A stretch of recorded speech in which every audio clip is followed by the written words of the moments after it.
Good morning, सुप्रभात। स्वागत है आप सभी का। आप देख रहे हैं समृद्धि न्यूज और मैं हूं आपके साथ पूजा तंवर। वक्त हो चला है दिन भर की बड़ी खबरों की ओर रुख करने का। शुरुआत करेंगे दिन की सुर्खियों के साथ। मुख्तार अंसारी गैंगस्टर केस में गाजीपुर एमपी एमएलए कोर्ट ने गैंगस्टर केस में दोषी करार दिया है। कोर्ट ने उन्हें 10 साल की सजा सुनाई। कोर्ट ने उन पर 5 लाख रुपए का जुर्माना भी लगाया। कुश्ती महासंघ के प्रमुख ब्रजभूषण शरद सिंह पर दर्ज हुई एफआईआर पर बजरंग पुनिया ने कहा कि पुलिस का कहना है कि यदि आप विरोध करना चाहते हैं तो सड़क पर सोइए। ये किस तरह का नया दबाव आ गया है? इस तरह की दिक्कत पहले नहीं थी। जंतर मंतर पर पहलवानों का प्रदर्शन जारी है। पहलवान बजरंग पुनिया ने कहा कि हमने कुछ सामान मंगवाया था, लेकिन पुलिस इसे प्रदर्शन स्थल पर लाने की अनुमति नहीं दे रही है। साथ ही वे सामान लाने वालों को भी पीट कर भगा रहे हैं। वहीं ब्रजभूषण शरद सिंह ने कहा कि इसमें यानी जांच में फेडरेशन की कोई भूमिका नहीं है। इन लोगों की मांग लगातार बदलती है। जनवरी में इस्तीफा देने की इनकी मैंने तब भी कहा था कि मैंने अगर अपने पद से इस्तीफा दे दिया तो इसका मतलब ये नहीं कि मैंने इनके आरोपों को स्वीकार किया। वहीं पहलवानों से मुलाकात करने के बाद प्रियंका गांधी ने कहा, ये खिलाड़ी हमारी मान है। ये कड़ी मेहनत और संघर्ष करके देश के लिए मेडल जीते। इनका शोषण करना, इनका अपमान करना देश की हर एक महिला का अपमान। सीएम योगी आदित्यनाथ गोरखपुर पहुंचे, जहां उन्होंने विपक्षी दलों का नाम लिए बगैर उन पर जोरदार हमला बोला और कहा कि जातिवाद की राजनीति ने उत्तर प्रदेश का बेड़ा गर्क कर रखा है। इनसे यूपी के नौजवानों ने सामने पहचान का संकट खड़ा किया है। योगी आदित्यनाथ ने आगे ये भी कहा कि अपने विधानसभा चुनाव में वो एक भी दिन चुनाव प्रचार करने नहीं आए। अन्य क्षेत्रों के चुनाव प्रचार में व्यस्त रहे, तभी यहां की जनता ने मुझे 1 लाख वोटों से जिताया। गोरखपुर के सांसद रवि किशन ने लोगों में जोश भरते हुए विपक्षी पार्टियों पर करारा हमला बोला और कहा कि सदियों से जिस राम राज्य का इंतजार था वो राम राज्य आ गया है। उधर अतीक अहमद और अशरफ हत्याकांड मामले में जांच के दौरान बड़ा खुलासा हुआ है। जांच में सामने आया है कि पुलिस कस्टडी में खुद पर हमला करने की साजिश रची थी असद ने। सूत्रों की माने तो उसे लगता था कि हमले का ड्रामा होने के बाद न तो कोई दूसरा उसकी हत्या कर पाएगा और न ही पुलिस एनकाउंटर करेगी। इसके लिए उसने अपने खास शूटर गुड्डू मुस्लिम को जिम्मेदारी सौंपी थी। इम्तियाज जलील ने कहा है कि विपक्षी नेता ये बताएं कि वो हमें गठबंधन में शामिल क्यों नहीं कर रहे। उन्होंने आरोप लगाया कि विपक्ष के दलों को मुसलमानों के सिर्फ वोट चाहिए, उनका नेतृत्व उन्हें पसंद नहीं। हम चाहते हैं कि मुसलमानों का नेतृत्व हो। गैंगस्टर अतीक अहमद के भाई अशरफ के बहनोई सद्दाम की गिरफ्तारी के लिए इनाम राशि को 50,000 से बढ़ाकर 1 लाख रुपए कर दिया गया है। मेरठ के सरधाना थाना पुलिस ने दिल्ली पुलिस की हेड कांस्टेबल की हत्या के आरोप में हस्तिनापुर आश्रम से आरोपी गणेशानंद उर्फ गणपत को गिरफ्तार किया। उत्तर प्रदेश निकाय चुनाव को लेकर सरगर्मी तेज हो गई है। वहीं आजम खान ने सरकार पर हमला बोला, पूछा कि आप मुझसे, मेरे बीवी बच्चों और मेरे चाहने वालों से क्या चाहते हो? ये चाहते हो कि कोई आए और मेरी कनपटी पर गोली चलाकर चला जाए, बस इतना ही तो रह गया है। वहीं सपा के पूर्व विधायक अब्दुल्ला आजम ने भाजपा नेताओं पर निशाना साधा। कहा, भाजपा के कई नेताओं को गलतफहमी हो गई है कि बड़े नेता हो गए हैं। अगर गलतफहमी दूर करनी है तो ईमानदारी से चुनाव कराकर देख लें। वहीं यूपी के निकाय चुनाव में समाजवादी पार्टी ने सबसे पहले 17 उम्मीदवार तो मेयर पद के लिए घोषित कर दिए, लेकिन बाद में सपा ने उसमें बदलाव करते हुए कई चेहरों को बदल दिया। इसी बीच आजम खां के बेटे अब्दुल्ला आजम चुनाव प्रचार में उतरे। उनके चुनाव प्रचार में आते ही समर्थकों ने जबरदस्त जोश दिखाया। शेर आया जमकर नारेबाजी हुई। अखिलेश यादव 1 तारीख को लखनऊ मेट्रो में यात्रा निकाय चुनाव को लेकर समाजवादी पार्टी के प्रचार अभियान की शुरुआत करेंगे। इसके बाद 2 तारीख को अखिलेश यादव लखनऊ में रोड शो करेंगे। उत्तर प्रदेश में होने वाले निकाय चुनाव को सपा मुखिया अखिलेश यादव ने एक मुश्किल लड़ाई करार दिया। उनका कहना है कि समाजवादियों की लड़ाई बहुत बड़ी है। हमें सरकार से, बीजेपी से, नफरती एजेंडे से, शासन प्रशासन की साठगांठ से लड़ना है। सपा विधायक रविदास मेहरोत्रा ने बताया कि हम लोगों ने ये तय किया है कि अगर लखनऊ नगर निगम में हमारा मेयर होगा तो हाउस टैक्स हाफ और वाटर टैक्स माफ होगा।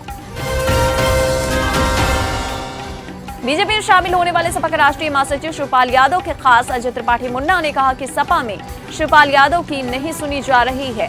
हम आज भी शिवपाल यादव के प्रशंसक हैं, उनका सम्मान करते हैं। अजय त्रिपाठी ने यह भी कहा कि हमारे शिवपाल यादव से कोई नाराजगी नहीं है, मेरी भाजपा से कोई शर्त नहीं है, हम बिना शर्त ही भाजपा में आए हैं।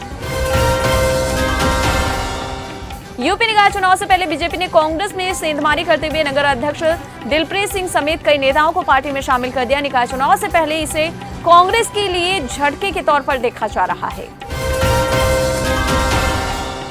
वहीं इस मामले पर कांग्रेस के प्रांत अध्यक्ष नकुल दुबे की प्रतिक्रिया सामने आई। कहा कि भाजपा ज्वाइन करने वाले कांग्रेसी पिछले 6 महीने से अपना रंग रूप दिखा रहे थे। मैंने उन्हें समझाने की काफी कोशिश की, लेकिन वो नहीं माने। कांग्रेस नेता नकुल दुबे ने कहा कि इनके जाने से कांग्रेस पर कोई असर नहीं पड़ेगा, बल्कि हमारे वोटों में इजाफा होगा। दिल्ली सीएम केजरीवाल आवास के रेनोवेशन मामले में एलजी ने 15 दिन में रिपोर्ट मांगी है। कर्नाटक विधानसभा चुनाव प्रचार में उतरे पीएम मोदी ने लोगों से बीजेपी को वोट देने की अपील की। कहा कि कांग्रेस ने जब भी गाली दी, जनता ने उसकी सजा दी। महिला अधिकारियों के पहले बैच को भारतीय सेना की आर्टिलरी रेजिमेंट में किया गया है कमीशन। बिहार में सांप्रदायिक हिंसा के केस में सासाराम से बीजेपी के पूर्व एमएलए जवाहर प्रसाद गिरफ्तार किए गए हैं।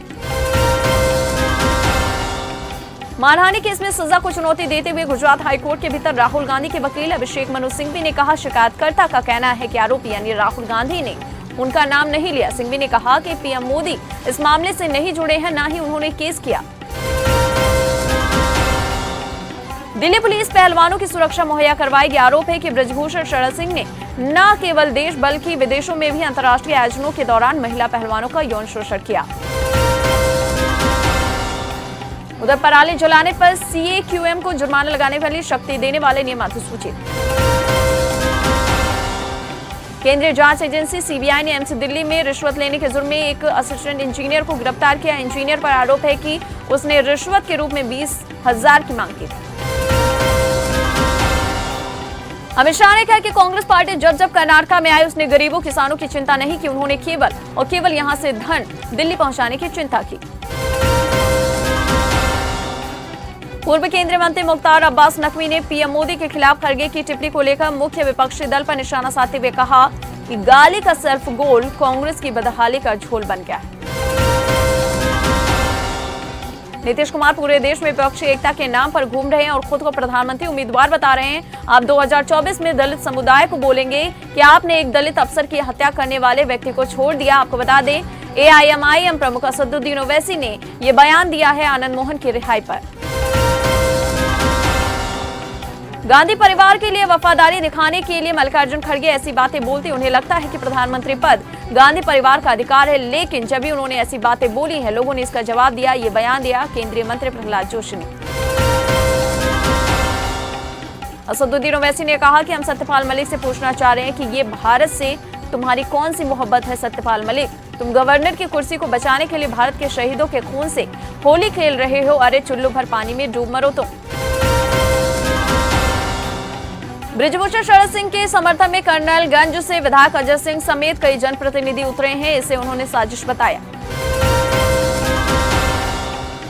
बीजेपी विधायक नितेश राणे ने आदित्य ठाकरे पर बेहद गंभीर इल्जाम लगाया। कहा कि जब उद्धव ठाकरे बीमार थे तब आदित्य ठाकरे उन्हें हटाकर खुद सीएम बनने की साजिश रच रहे थे। इसका सबूत मेरे पास।